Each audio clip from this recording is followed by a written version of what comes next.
9ನೇ ತರಗತಿಯಲ್ಲಿ ಬಲ ಮತ್ತು ಚಲನೆಯ ನಿಯಮಗಳು ಅಂತ ಒಂದು ವಿಜ್ಞಾನದ ಪಾಠ ಇದೆ.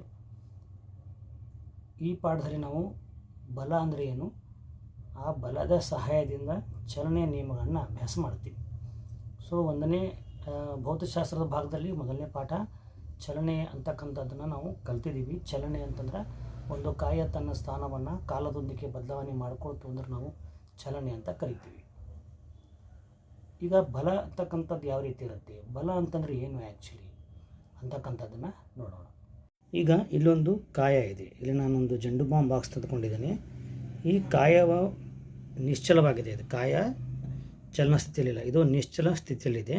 ಇದು ನಾನು ಚಲಿಸುವಂತೆ ಮಾಡಬೇಕಂದ್ರೆ ಈಗ ನಾವು ಇದಕ್ಕೆ ಏನು ಮಾಡಬೇಕು, ನಾನು ಇದನ್ನು ಸ್ವಲ್ಪ ಪುಷ್ ಮಾಡ್ತೀನಿ. ಸೊ ಈಗ ಇದು ಚಲಿಸ್ತು. ನಾನು ಪುಷ್ ಮಾಡಿದಾಗ ಇದೇನಾಯ್ತಪ್ಪ ಅಂತಂದ್ರೆ ಕಾಯ ಇಲ್ಲಿಂದ ಅಲ್ಲಿವರೆಗೆ ಚಲಿಸ್ತು. ಇಲ್ಲಿ ನಿಶ್ಚಲವಾಗಿದೆ. ಈಗ ಇದು ನನ್ನ ಕಡೆ ಬರಬೇಕಾಗಿದೆ, ಈ ಕಡೆ ಚಲಿಸಬೇಕಾಗಿದೆ. ಸೊ ನಾನು ಏನು ಮಾಡ್ತಾ ಇದ್ದೀನಪ್ಪ ಅಂತಂದರೆ ಎಳಿತಾ ಇದ್ದೀನಿ ಅಥವಾ ಈ ರೀತಿ ಬಲ ಪ್ರಯೋಗವನ್ನು ಮಾಡ್ತಾಯಿದ್ದೀನಿ. ಅಂದರೆ ಇಲ್ಲಿ ಎಳಿತಾ ಇದ್ದೀನಿ, ಪುಲ್ ಮಾಡ್ತಾ ಇದ್ದೀನಿ. ಅಂದ್ರೆ ಮೊದಲನೇ ಏನು ಮಾಡಿದೆ, ನಾನು ನಿಶ್ಚಲವಾಗಿದ್ದಾಗ ತಳ್ಳಿದೆ. ಸೊ ಇಲ್ಲಿ ತಳ್ಳುವಿಕೆ ಉಂಟಾಯಿತು. ನಂತರ ಇಲ್ಲಿರ್ತಕ್ಕಂಥ ವಸ್ತು, ನಿಶ್ಚಲವಾಗಿರ್ತಕ್ಕಂಥ ವಸ್ತು ನನ್ನ ಕಡೆ ಬರಬೇಕಾಗಿತ್ತಪ್ಪ ಅಂದ್ರೆ ನಾನು ಅದನ್ನು ಎಳಿಬೇಕಾಗತ್ತೆ ಅಥವಾ ಈ ರೀತಿ ಎಳಿಬೇಕಾಗತ್ತೆ. ಅದಲ್ಲದೆ ಈ ಒಂದು ವಸ್ತುವನ್ನು ಇದೇ ರೀತಿ ಇಟ್ಟು ಇದರ ಆಕೃತಿ ನಾನು ಈ ರೀತಿ ಸಿಲಿಂಡರ್ ಇರತಕ್ಕಂಥ ಆಕೃತಿಯನ್ನು ನಾನು ಜೋರಾಗಿ ತಟ್ಟಿದಾಗ ಅಥವಾ ಕುಟ್ಟಿದಾಗ ಇದರ ಆಕೃತಿ ಕೂಡ ಬದಲಾಗಬಹುದು. ಅಂದರೆ ಈ ವಸ್ತುವಿನ ಒಂದು ಆಕೃತಿಯಲ್ಲಿ ಕೂಡ ವ್ಯತ್ಯಾಸ ಉಂಟಾಗ್ಬೋದು. ಹಾಗಾಗಿ ಒಂದು ಕಾಯದ ಮೇಲೆ ಉಂಟಾಗ್ತಕ್ಕಂತಹ ತಳ್ಳುವಿಕೆ ಅಥವಾ ಎಳೆಯುವಿಕೆ ಅಂತ ಪ್ರಯತ್ನ ಅಥವಾ ಆಕೃತಿ ವ್ಯತ್ಯಾಸದಂತಹ ಪ್ರಯತ್ನಕ್ಕೆ ನಾವು ಏನು ಕರಿಬೋದಪ್ಪ ಅಂತಂದ್ರೆ ಬಲ ಅಂತ ಕರಿಬೋದು. ಇನ್ನು ಈ ಬಲ 2 ರೀತಿ ಇರಲಿಕ್ಕೆ ಸಾಧ್ಯ. ಒಂದು ಸಂತುಲಿತ ಬಲ ಅಂತ ಕರಿತೀವಿ ನಾವು ಇದನ್ನು.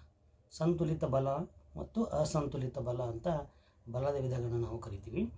ಸಂತುಲಿತ ಬಲ ಅಂತಂದರೆ ಈಗ ಇದೊಂದು ಕಾಯ ಇದೆ.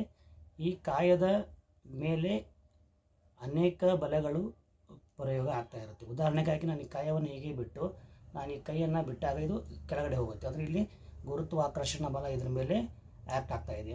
ಇದು ಭೂಮಿಯ ಮೇಲೆ ಇದ್ದಾಗ ಭೂಮಿಯೊಂದಿಗೆ ಘರ್ಷಣೆ ಬಲ ಕೂಡ ಇದು ಅನುಭವಿಸ್ತಾ ಇರುತ್ತೆ. ಹೀಗಾಗಿ ಅನೇಕ ಬಲಗಳ ಒಂದು ಪ್ರಮಾಣ ಮತ್ತು ಅವುಗಳ ದಿಕ್ಕು, ಪ್ರಮಾಣ ಸಮವಾಗಿರಬೇಕು, ದಿಕ್ಕುಗಳು ವಿರುದ್ಧವಾಗಿರಬೇಕು. ಆಗ ಆ ಕಾಯ ಚಲಿಸುವುದಿಲ್ಲ. ಉದಾಹರಣೆಗಾಗಿ ನಾನು ಈ ಒಂದು ಕಾಯ ಮೇಲೆ ಈ ರೀತಿ ಬಲ ಪ್ರಯೋಗ ಮಾಡ್ತಾಯಿದ್ದೀನಿ.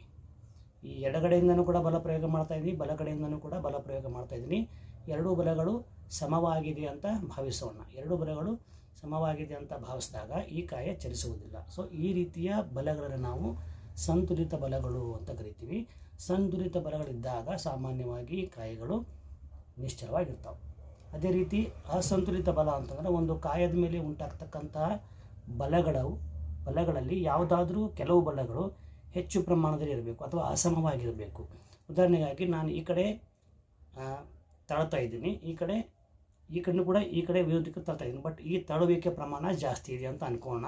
ಸೊ ಈ ಒಂದು ಬಲದ ಪ್ರಯೋಗ, ಈ ಒಂದು ತಳ್ಳುವಿಕೆಯ ಪ್ರಮಾಣ ಜಾಸ್ತಿ ಇರೋದ್ರಿಂದ ಯಾವ ಕಡೆ ಬಲದ ಪ್ರಮಾಣ ಜಾಸ್ತಿ ಇದೆಯೋ ಆ ವಿರುದ್ಧ ದಿಕ್ಕಿನಲ್ಲಿ ಕಾಯ ಚಲಿಸುತ್ತೆ. ಈ ರೀತಿ ಬಲವನ್ನು ನಾವು ಅಸಂತುಲಿತ ಬಲಗಳು, ಅನ್ಬ್ಯಾಲೆನ್ಸ್ಡ್ ಫೋರ್ಸಸ್ ಅಂತ ಕರಿತೀವಿ. ಸೊ ನಾವು ಬಲ ಅಂತಕ್ಕಂಥದ್ದು ಒಂದು ಕಾಯದ ಮೇಲೆ ಉಂಟಾಗ್ತಕ್ಕಂತಹ ಪ್ರಯತ್ನ ಅಥವಾ ಪರಸ್ಪರ ಕಾಯಗಳ ಮಧ್ಯೆ ಉಂಟಾಗ್ತಕ್ಕಂತಹ ಸಂವಹನವನ್ನು, ಇಂಟ್ರ್ಯಾಕ್ಷನ್ ನಾವು ಬಲ ಅಂತ ಕರಿತೀವಿ. ಅಂದರೆ ಒಂದು ಕಾಯದ ಮೇಲೆ ಉಂಟಾಗ್ತಕ್ಕಂಥ ತಳ್ಳುವಿಕೆ ಅಥವಾ ಎಳೆಯುವಿಕೆ ಅಥವಾ ಆಕೃತಿ ವ್ಯತ್ಯಾಸವನ್ನು ಉಂಟು ಮಾಡ್ತಕ್ಕಂಥ ಪ್ರಯತ್ನ ನಾವು ಬಲ ಅಂತ ಕರಿತೀವಿ. ಈ ಬಲಗಳಲ್ಲಿ 2 ವಿಧಗಳು, ಸಂತುಲಿತ ಬಲ ಬ್ಯಾಲೆನ್ಸ್ಡ್ ಫೋರ್ಸ್ ಮತ್ತು ಅಸಂತುಲಿತ ಬಲ ಅನ್ಬ್ಯಾಲೆನ್ಸ್ಡ್ ಫೋರ್ಸ್. ಇದು ಬಲ ಒಂದೇ ಆಗಿರ್ಬೋದು ಅಥವಾ ಹೆಚ್ಚಾಗಿರ್ಬೋದು. ಅದಕ್ಕೆ ನಾವು ಬ್ಯಾಲೆನ್ಸ್ಡ್ ಫೋರ್ಸಸ್ ಅಂತಲೂ ಕೂಡ ಕರಿತೀವಿ, ಅನ್ಬ್ಯಾಲೆನ್ಸ್ಡ್ ಫೋರ್ಸಸ್ ಅಂತಲೂ ಕೂಡ ಕರಿತೀವಿ.